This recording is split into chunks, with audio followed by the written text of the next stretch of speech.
Once they join, I'll start the video.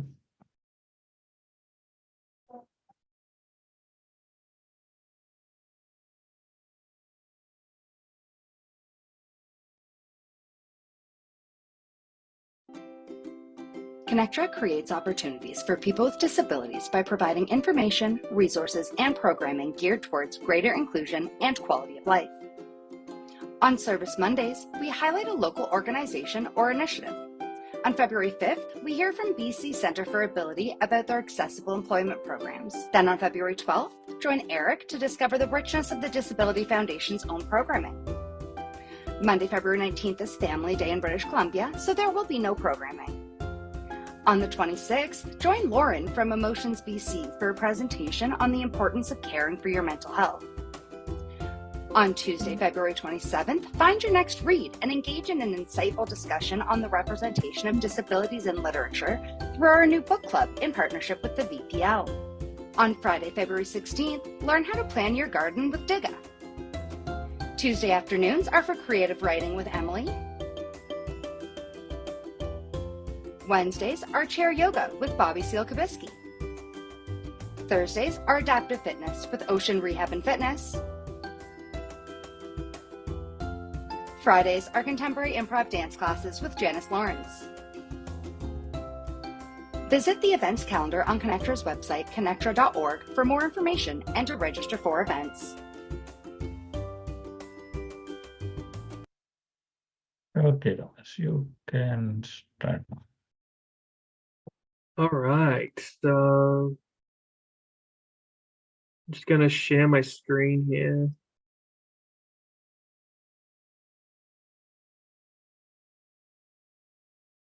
Okay, so we're going to do a presentation today about planning your vegetable garden. So a bit about me. I'm Thomas. I studied botany and ecology at the University of Otago in New Zealand. I'm from New Zealand, I live in Vancouver. I work at Victory Gardens Co-op, and this is a food-focused ecological landscaping company. We do everything from growing food at in car parks for food banks, to growing herb gardens for restaurants at the restaurant, and but I usually do the installation side of things. So when people want a new vegetable garden, I am part of the team that goes in and sets that up. But I also do a lot of other things too, like I facilitate the program of the Classroom Gardener, which is a program that is an elementary school program where we go into schools in the Vancouver School District and help them learn how to grow food. And the end goal is for us to finally leave them in charge of their own food garden so they can take that on for themselves, and we provide resources for the students and the teachers to keep learning in the garden. And I've been gardening my whole life. My grandma was the person who mainly taught me how to do gardening, and maybe I will be able to share some of her knowledge with you today. So we're in February now, so spring seems like it might be coming early, so it's a really good time to figure out what we want to get out of our garden this year. And that might be cutting down on our food bill and miles which our food travel. It's good for our physical health, and gardening is good for our mental health too. It's very meditative, and you get to slow down a little bit when you're in the garden, and it's It's a good way to get involved with your community too, as well. Like if you're involved with community gardens, or maybe your neighbors, or if you live in an apartment building and you have maybe some gardening space on site there, you can be involved with your neighbors. And so you've just got to really like think about what you want to get out of it, and it's a good place to start because you can kind of use that as a base, and that will help you figure out how you're going to do your gardening this year. So if it's not your first year gardening, which I think it probably isn't, you can check on your last year's garden and use that to really help figure out what you're going to do this year, because last year you might have had some wins. Maybe you grew some excellent tomatoes that you want to do it all over again, but maybe you want to do more of them. Or maybe you realize that some things just you don't really like. Like maybe you don't like radishes, but you grew a lot last year and you didn't even end up eating many of them. So you want to cut that out and figure out what's going to work best.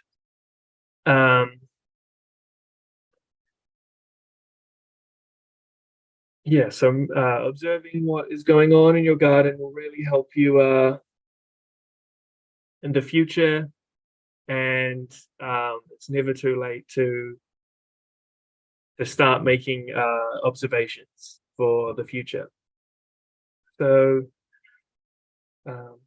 yeah, I think that covers that part of it.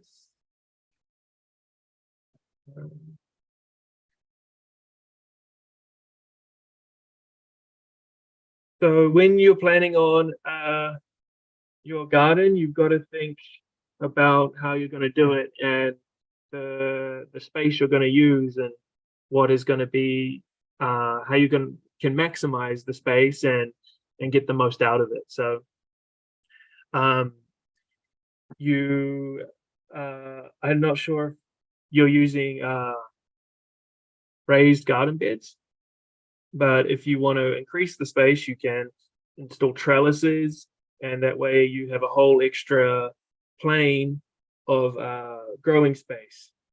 Here you can see on this photo there are some cucumbers growing up a trellis wooden frame with hog wire, and then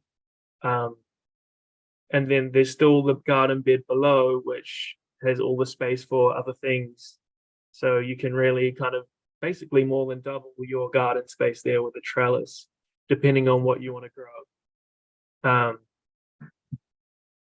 And yeah, so lots of things will grow vertically. You can grow beans, peas, cucumbers here, squash, even pumpkins like to climb.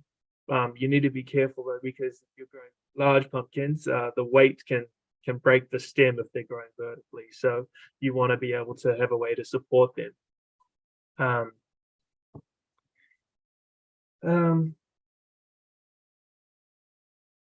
Yeah, so when you are working with your tools, sorry.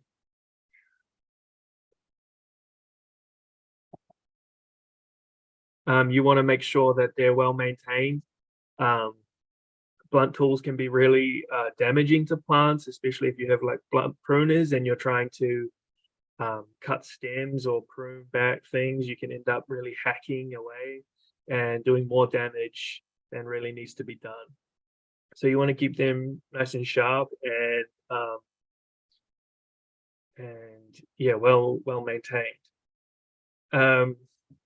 As well as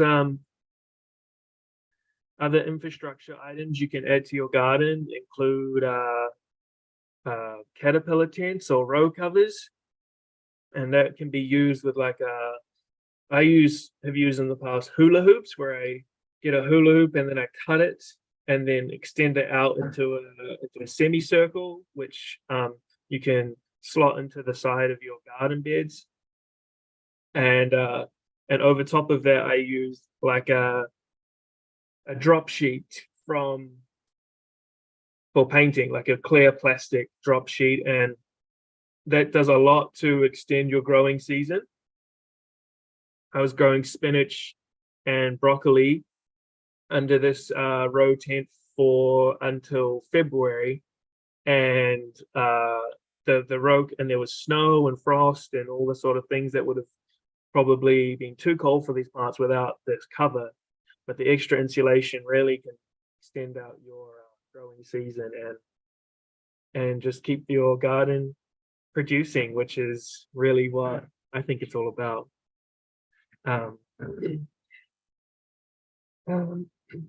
So yeah, there's that's the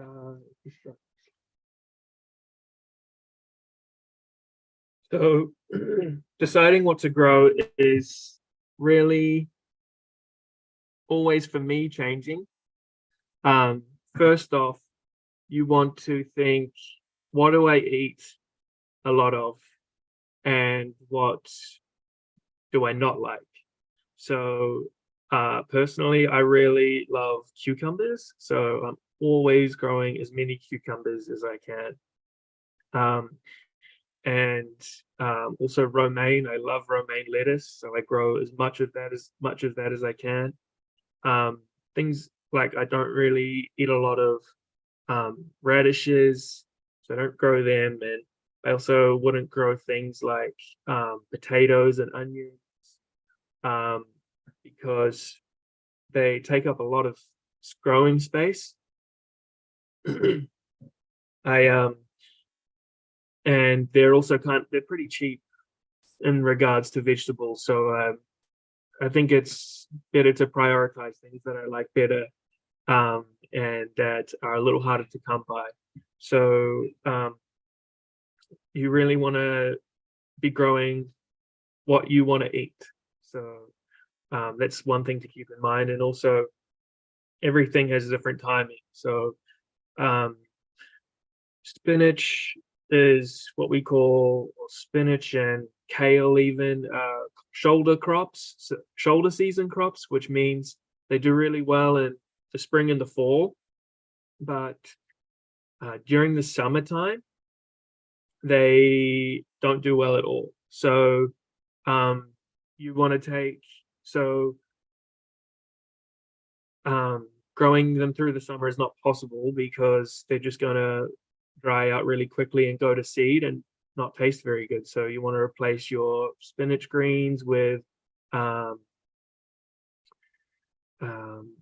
something like lettuce or something else like that, and alternatively you could use a shade cloth to keep them out of the direct or maybe the hot afternoon sun. So plant them in a shadier area. That could be like that sort of thing. And you want to grow stuff that you feel comfortable with. For example, there's some peppers out there that really take a lot of dedication and attention, and if you don't want to give them all that time and attention, then it's probably not the thing to grow. So you want to think of something else. But there's a point here that says include something fun. So there's lots of fun varieties out there. If you can get your hands on a seed catalog and spend some time going through that within the next couple of weeks, and maybe there's something that really jumps out at you. In the past, I've grown cucumber melons, sorry, and they are little cucumbers about this big, but they are in the shape of and the pattern and color of a watermelon. So that's was a really fun thing, and you grow tons of them. And I had a big massive bowl, and I went to I went to a barbecue with them, and everyone didn't really know what to make of it, but it was a good conversation piece. So you grow what you like to eat, grow crops that are expensive, and then grow crops that will reduce food waste. So this information here is I share it to basically everyone who I meet, who I talk to about gardening. I think it's probably the single best resource for gardeners.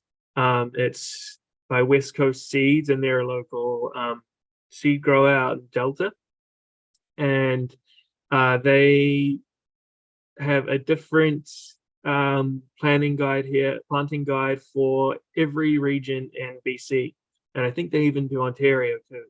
And you can kind of see here. There's the columns, when the season columns and the months, and on the rows all down the side are the most popular different vegetables to grow, and then there's all these little different things about when to plant them and how to plant them and things like that. So if you're going to be growing from seed, whether or not it's West Coast Seeds, this is a good thing to have. It's free on their website, westcoastseeds.com. Also, many other really valuable resources there for local gardeners. So definitely check that out if you haven't already. If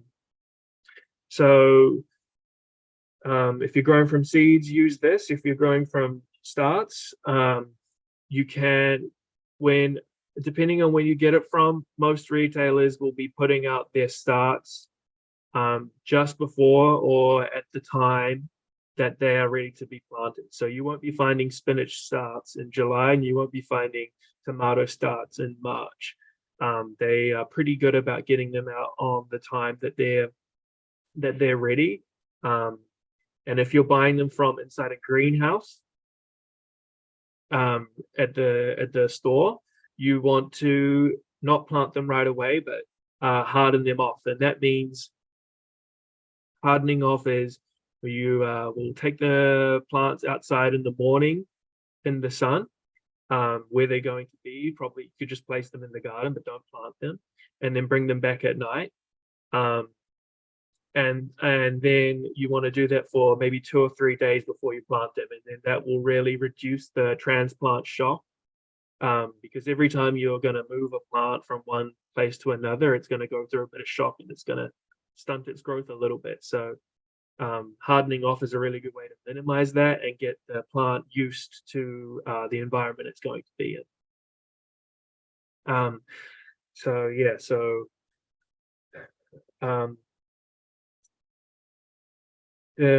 With the seeds versus starts, succession planting is a really good method. I actually use seeds and starts at the same time. So I will plant a row of lettuce from starts, but then right next to it, I'll plant a row of lettuce from seed on the same day at the same time. And then this means when the starts, like the little plants, are ready to harvest, however long it takes for them to grow, I'll harvest those, and at that time the seeds that I planted will be just coming up behind them. And maybe after I harvest the ones I started from the pots, I will put in another row of seeds. So then I'll have 3 rows of lettuce, all on a different timeline, and then that will help me have lettuce for a longer period of time. Because if I planted all of my lettuce at starts just at the same time, then I would just have tons of lettuce all at the start of June, and then no more lettuce. So I have too much lettuce that I wouldn't know what to do with. I'd be having salad for a whole week, nothing else. So that's kind of succession planting in a simple way, and it works with most with all crops basically. I do succession planting, except for things like garlic, which I plant all at once and harvest all at the same time and then store it.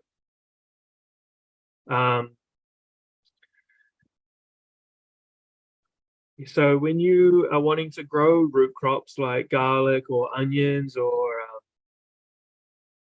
other cold stuff, you really want to plant them.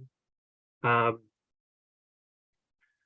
call it, instead of Canada Day, I call it Carrot Day, because that's the last day where you plant your carrots or other root crops. You can probably go a little bit later than that, but I try to get them all done by July the 1st. And then because the days from then are getting shorter, and they're not going to grow like at the same pace that they would when the days are getting longer. So you really want to get all of your winter crops or fall crops in around the start of July. And then that will ensure that you have a successful fall planting. Yeah. There's a little list here of winter greens that you could plant: spinach, radicchio, which is kind of like it's related to lettuce, but it kind of grows in the shape of a cabbage. If you haven't seen it before, it's bright purple. Corn salad and chard all do pretty well through the winter, which is always good to have fresh greens through the winter time when not much else is growing. All right, here's a good slide on the timing of things to plant. So in the early spring, for the last frost. So the last frost here does vary a little bit, I think. I've only been gardening here in BC for a few years, but the last frost is usually in March. I think it can sometimes be in April, but not very often. So here we go. Peas, radish, kale, spinach, cilantro, and mustard greens are all good to plant in March. So that's actually like a couple of weeks away. So if you haven't got those seeds, you might want to go out looking for them, because they're going to go on the ground pretty soon. And I don't know if it's speculation, but I feel like we're going to have a pretty early spring this year, just based on our recent weather. After that, you can get in the ground your lettuce, beets, carrots, scallions, potatoes. There's some other things too in here that you could probably put in April, depending on the weather, but to be safe, you gotta leave them out a little bit. Sometimes I like to get a little ahead of myself and plant things, and then they just don't do well because it was too cold for them when they were first starting off growing. So that would be the summer crops. And it's really important that the overnight temperatures, so the low temperatures on the forecast, are above 10 degrees for the Celsius for these plants. I call them the hot crops. There's tomatoes, cucumbers, peppers, eggplant, squash, beans.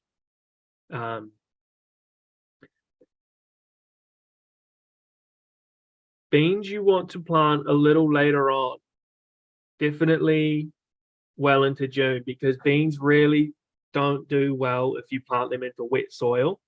You want to let the soil where your beans are going to be planted dry out a little bit, because once they germinate, they are very susceptible to rotting and fungus and bacteria. So you really want to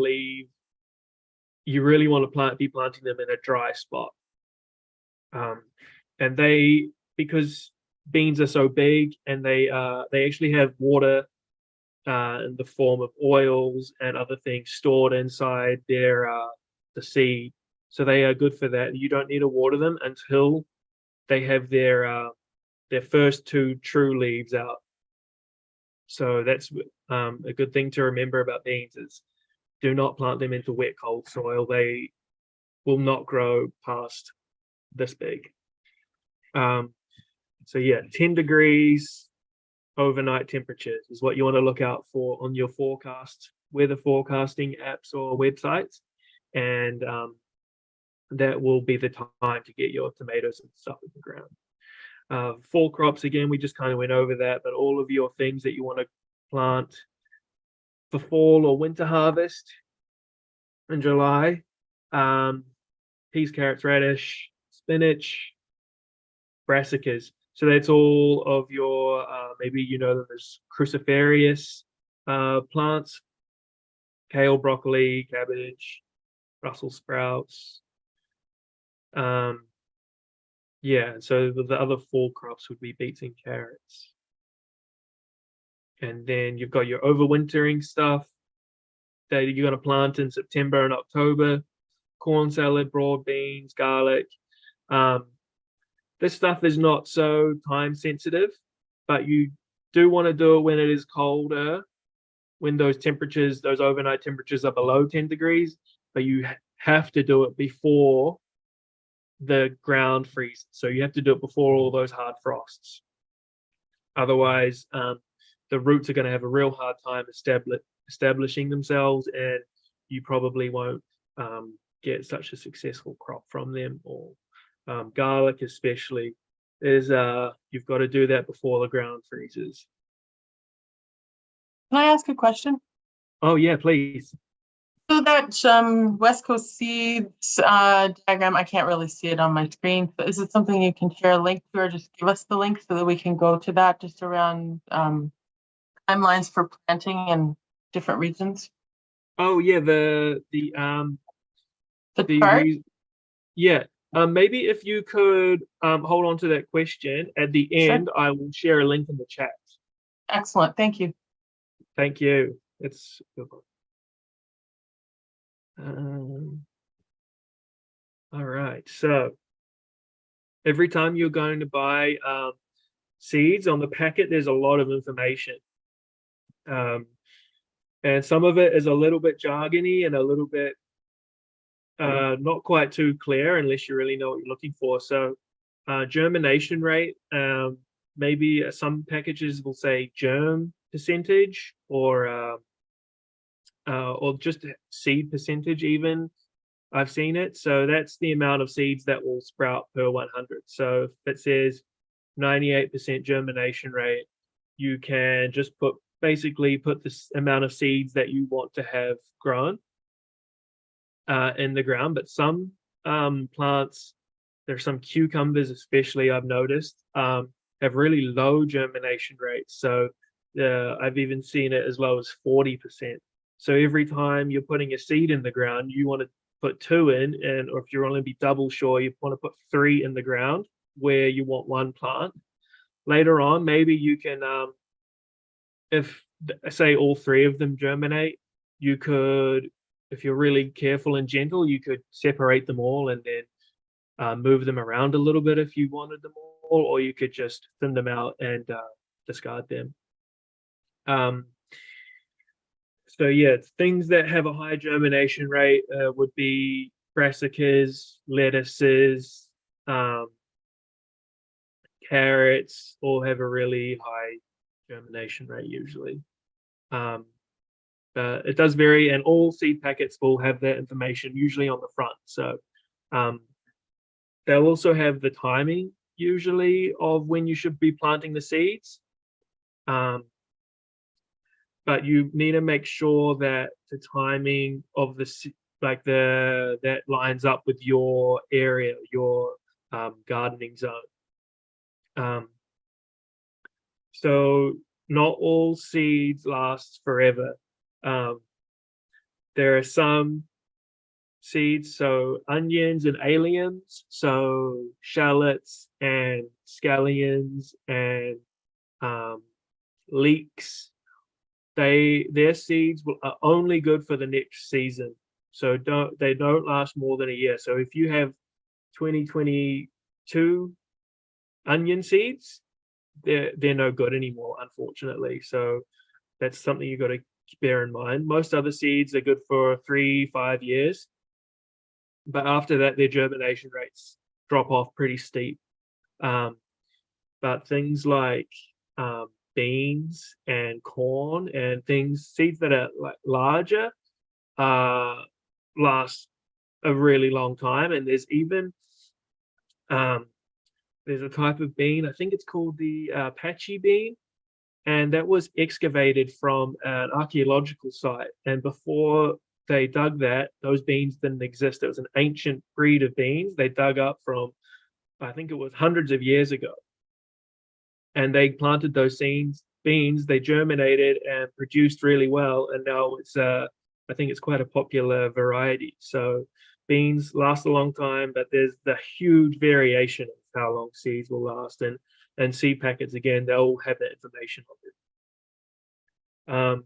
There's another thing you'll probably see on seed packs, OP versus F1 hybrid.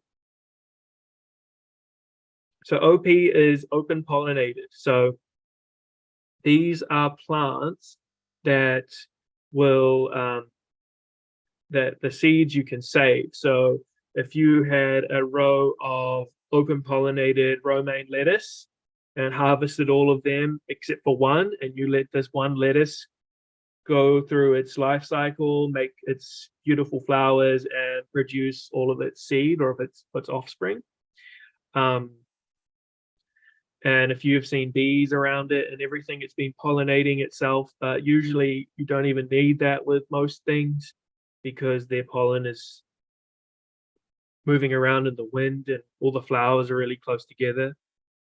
The seeds are going to be good. You can save those as long as the seed packet says OP. And then you can use those next year and then you don't have to buy those seeds again. I do this quite a lot, but something you can't do it with is F1 hybrid. So this is seed companies will grow 2 varieties of open pollinated plants, and then they will take the pollen, they will grow them separately in closed conditions, so there's no chance of cross-contamination. They will take the pollen from one of the open pollinated plants, and then they will fertilize the other variety, and then this will produce a hybrid seed.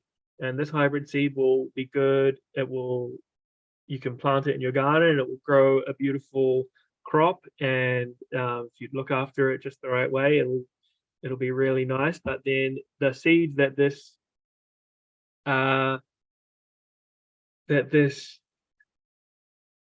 plant makes, the offspring, it might germinate, it might grow a plant, but it will not look the same. It will be the fruit or the leaves, it will all be very different, and it probably won't yield very much of a crop. So F1 hybrid seeds, not good to save. OP seeds, good to save. Another thing that on the seed packets will have, a lot of them actually have a little ruler on the side of the seed packet. So you can see, you can use the pack as you're planting the seeds. You can use the ruler as a guide because it will say plant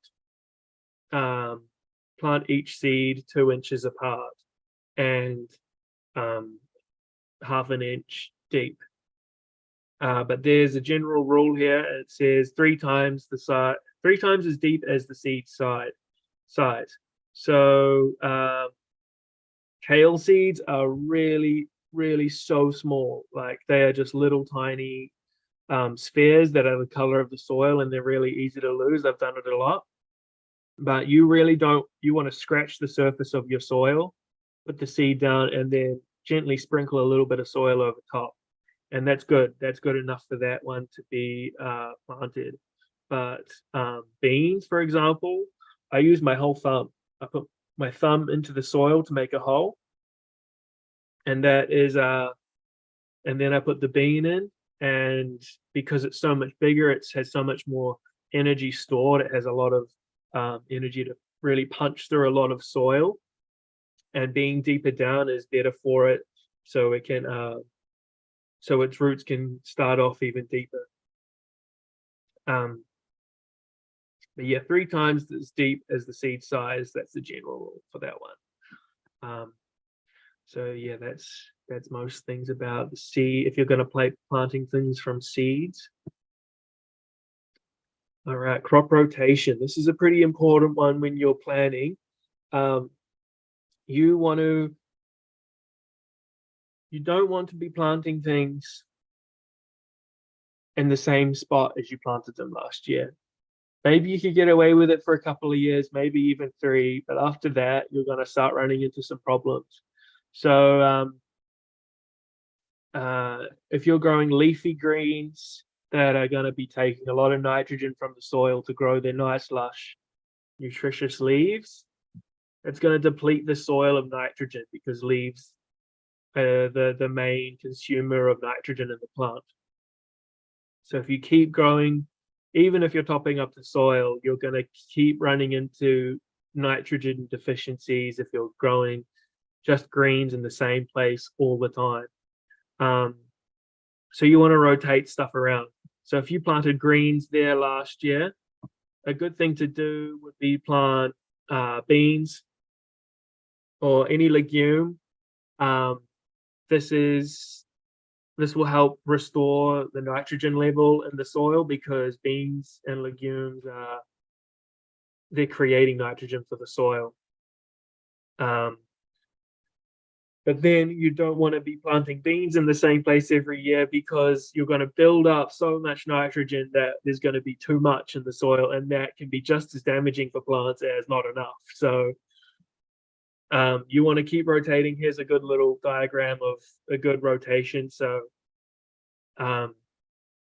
yeah, just keep the plants moving around, and shouldn't have any issues there.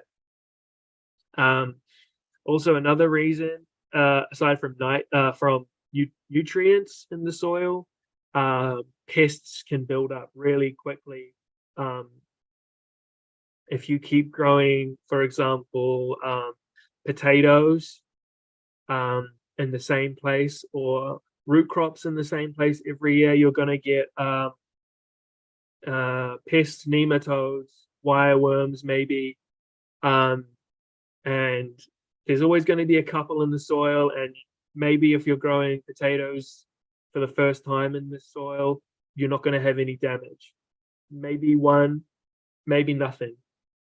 Maybe you'll have one potato that is lost to pests, but their numbers really build up fast if you keep growing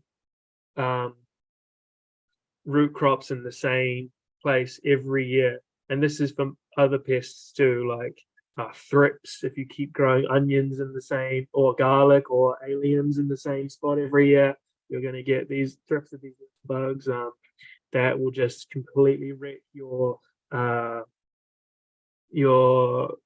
of onions. And then aphids as well can be one that really build up quickly too. So if you're growing, I had really bad problems with aphids on my kale last year, and it turns out I had actually grown cabbages there the year before, and I didn't really notice any aphid damage on my cabbage. I come back, plant kale there this year, 2023 season, and my kale just got decimated by all of the aphids because they kind of overwinter in the same spot. They don't really move around. So if you're giving them food, they're going to take it and they're going to reproduce quickly. They hit an exponential curve, and their population number just goes crazy. So yeah. And yeah, even if you have a small space, these pests don't really move far. They won't move once they go into the ground to overwinter. They're not moving very far. So even you can move a couple feet to the side. Just keep the rotation going. This can make it hard in a small garden because you really want to be maximizing your space and keeping that kind of level of small plants, medium plants, large plants. It can make it a little bit difficult, but it's always possible, and you've just got to get creative with it. Here, yeah, and another last point here: amend your soil every year. This will help you build up life in your soil. When you when you're amending your soil, you're not feeding the plants, you're feeding the life within the soil, and that's what feeds your plants. So you want to do that. Probably now's a good time to be amending your soil. So your soil is just going to get better and better if you do this every year. The more life growing in your soil, the better your garden's going to be.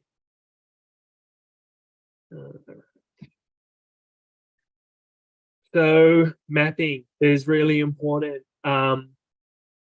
You really want to visualize how you want your garden to look in the growing season, throughout the different periods through the growing season. You really want to, consider everything that's going to be going in there and how it's going to be positioned. You don't really want to be putting tools. So when you're mapping your garden, you really want to keep in mind the orientation of your land and which bearing is south for you, because that's the way the sun tracks across the sky, is through the south. I'm sure you all know this, but you don't want to be shading out your smaller plants with larger plants at the front. And when I say at the front, I mean towards the south. So if you had big, long tomato plants growing right in the front of the south of your garden bed, and then you have all of your root crops behind that, they're going to get, your tomatoes probably going to do really well. They're going to get huge, tall, but they're going to create a lot of shade for your root crops, which are really hungry for sun. So you want to be having, I call it like a stagger. So your root crops with the shorter, maybe your radishes or turnips, they have low-lying leaves at the front of your garden. And then back from that one, you want to do things that are a little bit bigger. Your lettuces, your bush beans, whatever you're growing, you just really want to visualize what they're going to look like. And then you can just kind of stagger them up. You can get a good idea if maybe it's your first time growing something, you don't know how tall it's going to be. Do a little bit of research first. Even the seed packet might have a photo of what it looks like fully grown, so that can give you a good idea. And also they probably have a measurement of how tall it's going to be at full size. So you want to line everything up staggered from shortest at the southernmost point of your garden to the tallest at the northernmost point, and that will ensure that there's a nice area of leaves for the sun to hit, so everything's going to get enough sun.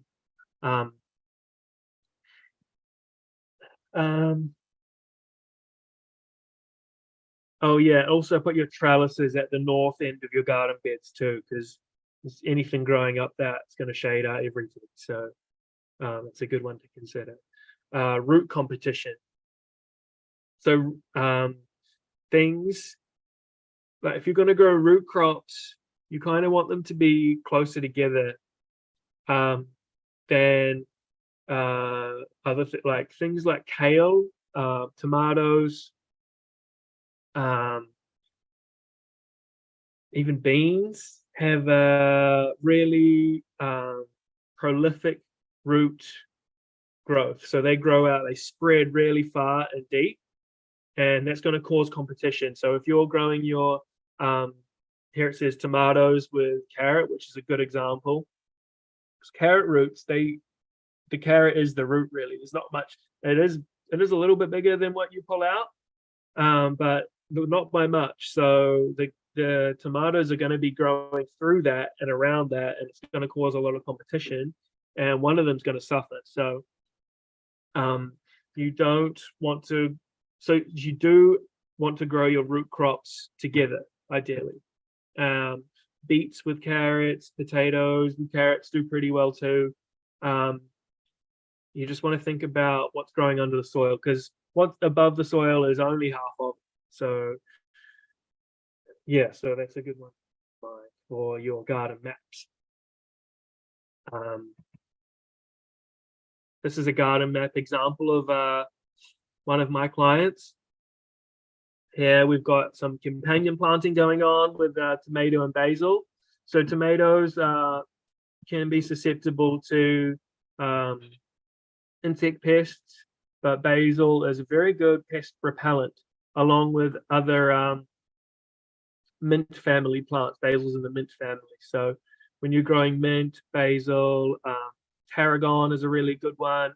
Lavender is a really good one. These are all deterrents for pests. So if you are growing plants that are likely to be susceptible to insect pests, mint family plants are a really good one to sprinkle in around it. And also tomatoes and basil grow at a pretty similar rate at the same time of the year. They're both hot crops.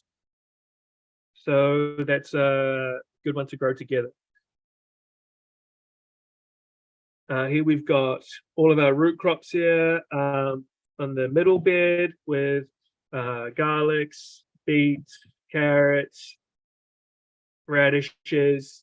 So there's going to be not a lot of root competition going on in that bed.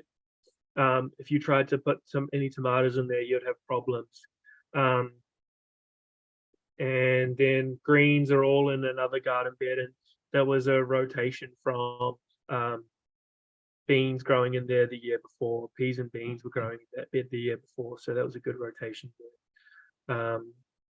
They have a whole separate planter for potatoes because they like to grow like a few different varieties, and they want a lot of them. So lots of potatoes in that bed. And then at the top, along the top of those garden beds, you can see some raspberry icons. They have a nice raspberry patch, which is a perennial. So that's something you don't have to plant every year, and they come back year over year over year. So they have their own separate space. And that's actually, so there's 4 garden beds: potatoes, tomatoes, root crops, and greens. But then the raspberries are grown in the ground. They're not in a raised bed because they are just going to use that space pretty well. They also have a couple of other perennials in there: currants and asparagus and rhubarb. So that's a good example of a garden map. Doesn't need to be that intricate, doesn't even need to be on the computer. You can just take out, it's good to use grid paper if you're going to draw it, and you can just it's good to take a measurement of your garden with a tape measure, and you can scale it onto your grid paper, and you can have a pretty accurate representation of what you're going to grow and what space you want to divide and how you want to divide it up. And that can be a really effective way to do garden mapping if you don't want to do it on a computer.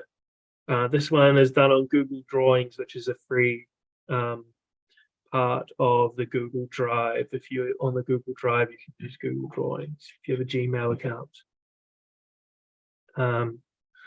Soil prep. So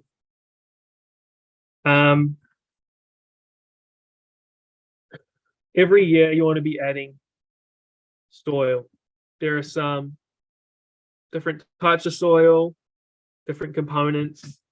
So compost here, which is just your broken down plant material, food scraps, lawn clippings, cardboard is even a good thing to use in your compost if you're going to do it at home. But add it before your first planting, and then before your hot crops. So I put a lot of compost in at this time of year. I'm starting to do the rounds at our clients now for their maintenance, their soil maintenance. And we'll be putting a lot of compost on and a little bit of manure. This is really going to give the soil life a lot of food and nutrients to feed on, and then that's going to have a bit of time to get settled in there and become part of the structure in the soil, and a bit of time to be fed on by the microbes. Then a couple of weeks later, we're going to be planting the first seeds.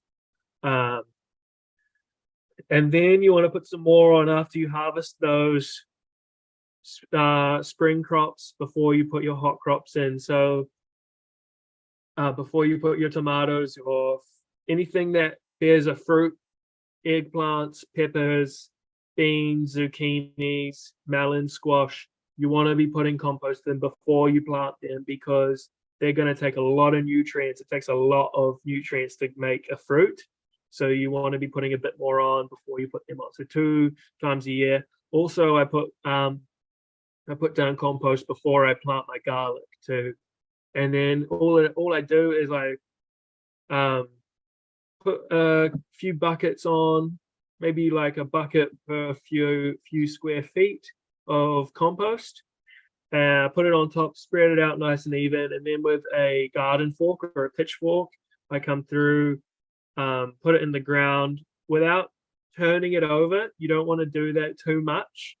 It's going to really break up the soil life, especially if you're just about to plant in it. It can be a good thing to do to dig and turn over everything, but not just before you be planting stuff. If you're going to turn stuff, you want to wait a little bit before you plant, so everything, all the life in the soil has a really good chance to find its structure again, to regrow its network, you know. So a couple times a year I'm adding compost, manure. So when I say manure, I don't mean cow patties or you know, horse waste or anything like that. It's got to be stored in an area and turned over a few times a year for a few years. And this kind of rotted manure is so good for the soil, and don't want to use too much of it. A little bit is a lot in your soil. Too much of it will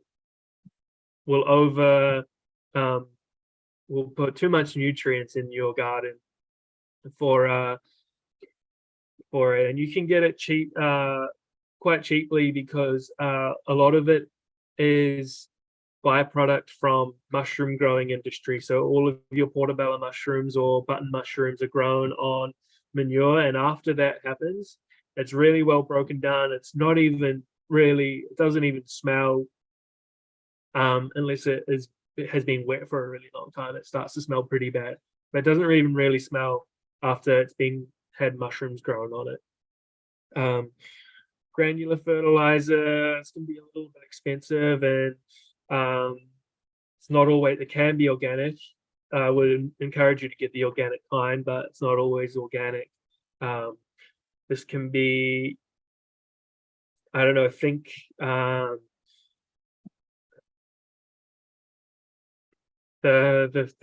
granular fertilizer we use is farming byproduct. So it's like dried out, broken down husks of corn and fava beans, all of the waste product of farming and cropping, and then they grind it up in a big grinder, and it comes out. It smells kind of like a barn almost. It's quite a but it works really well. And if you're at a pinch and you don't really want to put a lot of compost on, granular fertilizer can be a good way to go.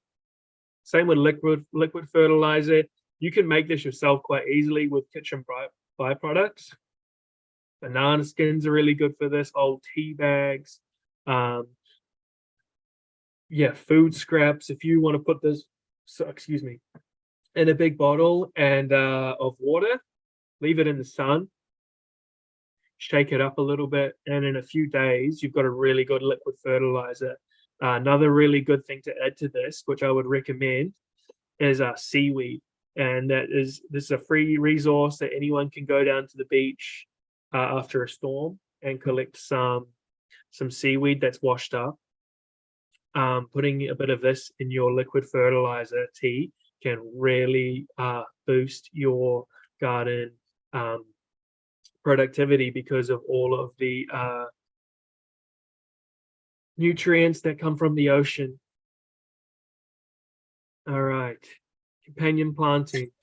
Sorry. May I ask a question about seaweed? My name is Kinga, by the way. Hi, everyone. Thank you so much. So far, presentation is super awesome. Like so much knowledge in it, Nice. and thank you for passing that on. And so well organized. Like really, just pleasure listening to it. So, I have a question about seaweed because isn't it full of salt? And salt is like really bad for the soil. Right. So if you're putting on loads of seaweed onto your garden directly on top of it, yeah, you're going to have a problem with the salt. But if you're just if you're brewing it in this sort of tea, there's going to be a little bit of salt in there. Sure, it won't be enough to kill your crops. If you do want to use a lot of it, you can just rinse the salt off because the salt is not inside the seaweed. The sodium that's going to be hurting the soil. So you can, if you wanted to, you could put it in a bucket of water, drain it out, maybe do that a few times, and then all the salt will be rinsed off.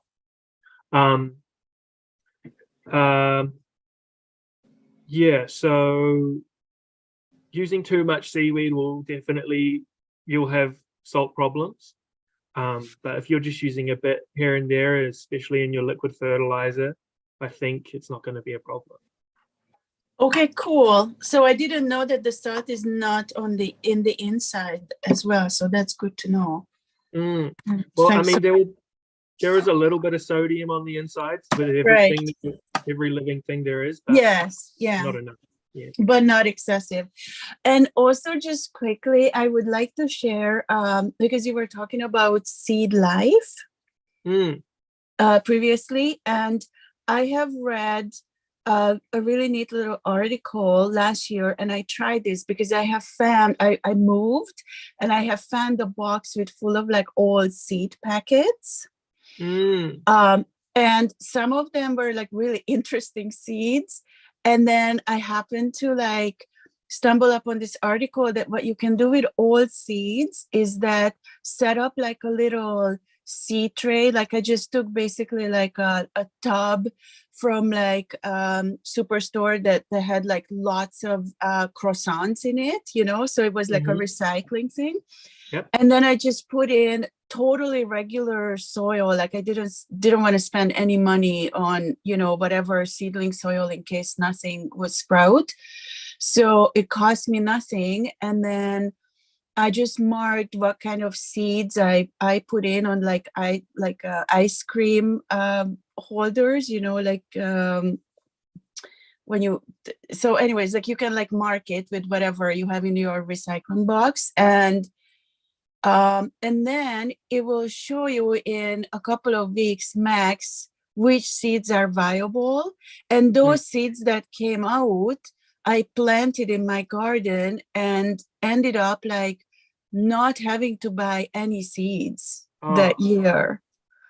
And so also it was very interesting to see as a little like science experiment, like how do, I don't know what kind of flower seeds do that are like 6-10 years old, or zucchini and whatever. And I was actually super impressed that like I haven't had one single seed packet that did not produce any seed. So every I got little seedlings from every packet. Some only produce like maybe 5 from the whole packet, but all of them were completely healthy, you know, the ones that came out. So anyways, I just wanted to share that. Thank you so much. Of course. Yeah. So when a seed germinates, if it germinates, it's just as good as if it was on its first year, no matter how long it's been. So yeah, once it is germinated, it's good to go. It's just as good as it always was. But that's awesome. That's a really good it's a garden win, I would say. So companion planting here. So yeah, plant the things that you're going to want to eat. Basil and tomatoes is a real good one to plant together. There's no competition between them. They only help each other, and they're always good to harvest, usually around the same time. And I don't know about you all, but I always, if I'm using tomatoes, I'm using basil too. So that's good there. And then we talked about the pest deterrents before. Yeah, so we also talked about the things not to plant together, so we don't really need to cover that. So perennials is probably the most effective way to plant, to grow food.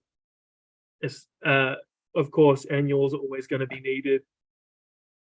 It's most of what we eat annuals. Basically, all of the stuff that you're buying fresh at the supermarket is going to be annuals, with the exception of your fruit. Most fruits, apples, here we go, pears, plums, figs, and cherries, all berries are all perennials. So if you want to grow this stuff in your garden, I'd really encourage you to do that. It takes a lot less maintenance. You're going to have to prune it back once a year, and the timing varies. So some things, like today, I've been pruning. This morning I was pruning one of my clients' grapes and her apple trees and her loganberries. It's a perfect time to do that, but I left her fig alone because I pruned that after the first frost. So I pruned that back in November. So that's, you've got to have to look up the timing on everything's a little bit specific, but once you know it, and once you're growing, you know what you're growing, and you know the timing of it all, it becomes really easy. And perennials just, if you're looking after them right and you're giving them the right soil needs, they're just continually going to get more and more productive as time goes on. And you can keep them in a shape that is, you don't have to get up a ladder. You can keep apples really small and growing out a little wider, and then you can just reach and pick them. You don't even have to be, they don't have to be taller than your eyes even. So trees don't have to be tall. You can keep them at a size that you like. Might seem cruel, but if you're doing it right, it's really going to be helping productivity.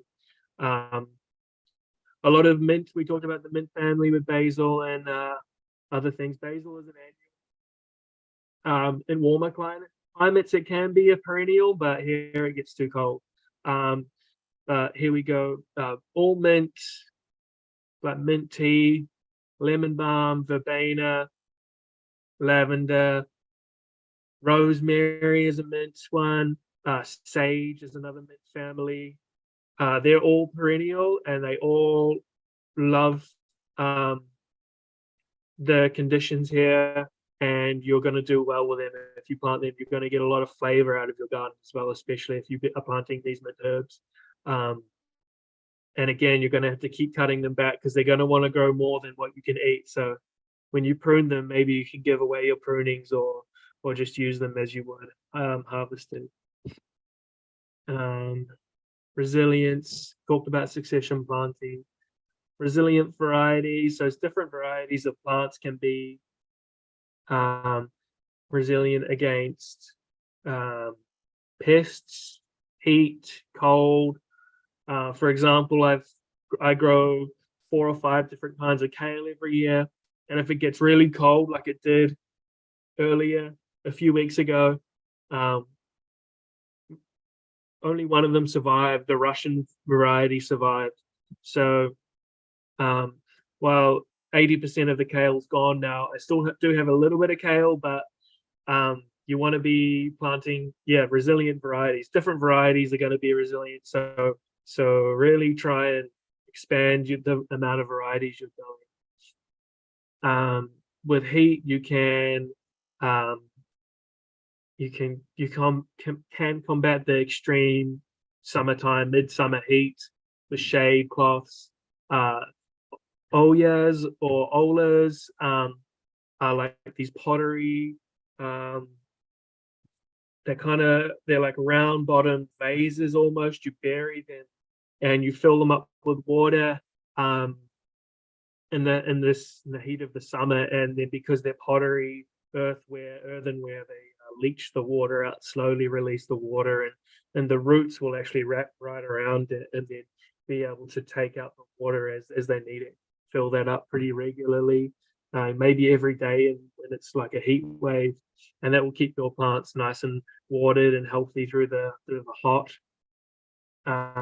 Extreme cold, we talked about covering with hoops or rime fabric, which is like a special agricultural fabric.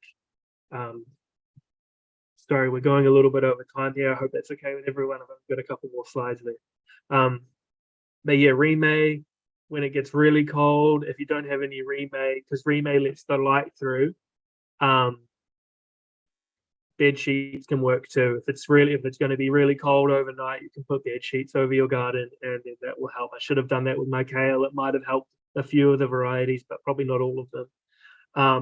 And mulch can be like a little bit of, if you don't know what it is, it can be a bit of a word that you that maybe you just don't want to acknowledge, but you really have to do it. And mulch can take the form of lots of things. Dry out in the fall. You want to collect all of the dry leaves that are falling. So before, if you can catch a bunch of leaves on a dry day in the fall, which is, I know, pretty rare, but if there is a dry day and there are lots of leaves on the ground, I pick them up and keep them in a covered space. And then you can put them straight onto your garden soil, and this will stop your soil being hit by the cold air. It kind of acts like a blanket for your garden. Mulch can also be good in the summer because it keeps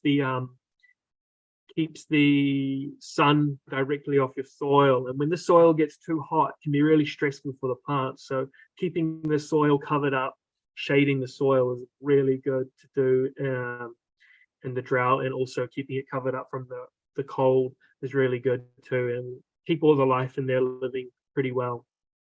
If there's going to be a big storm and you've got some flimsy trellises holding up some heavy plants, maybe you want to go out and reinforce that, or even lay it down through the storm. And if there is a lot of rain at once, this can drain all of the nutrients out of your soil. If the water is really flowing through your soil quickly, it will pick up a lot of the nutrients, especially if there's not much growing. If there's a lot of things growing, the roots can kind of hold on to it a little bit better, but the rain's still going to wash it out. So at the end of the storm, you probably want to put some more compost on. This is all the things you need. We talked about mapping before. Take your measurements, figure out how much sun you're going to get and which areas are going to get the most sun, and plant there accordingly. Rotation, we talked about that. Companion, we talked about that. But yeah, you really want to, if you have a garden, you really want to have a map of it. So keep that in mind.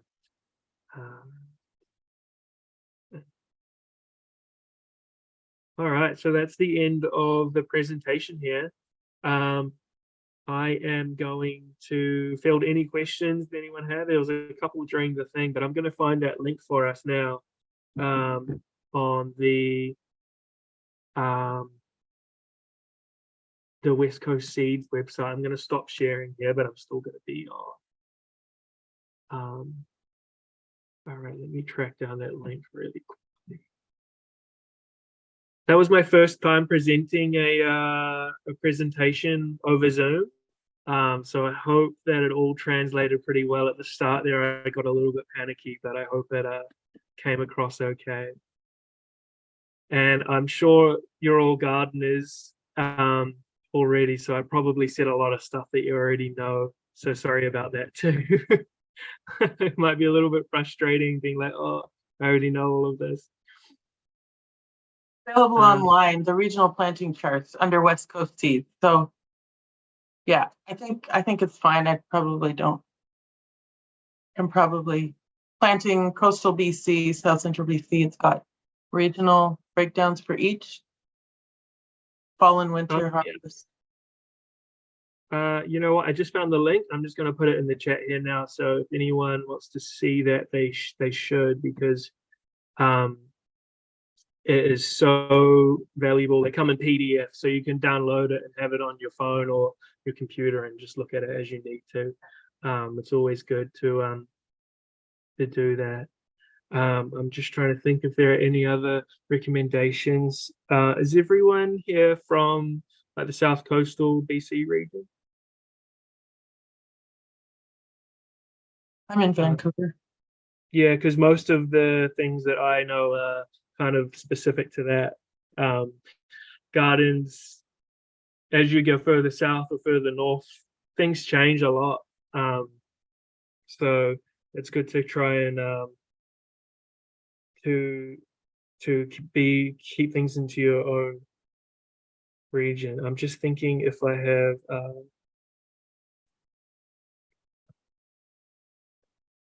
no, I can't really think of much else. But yeah, no one had any other questions?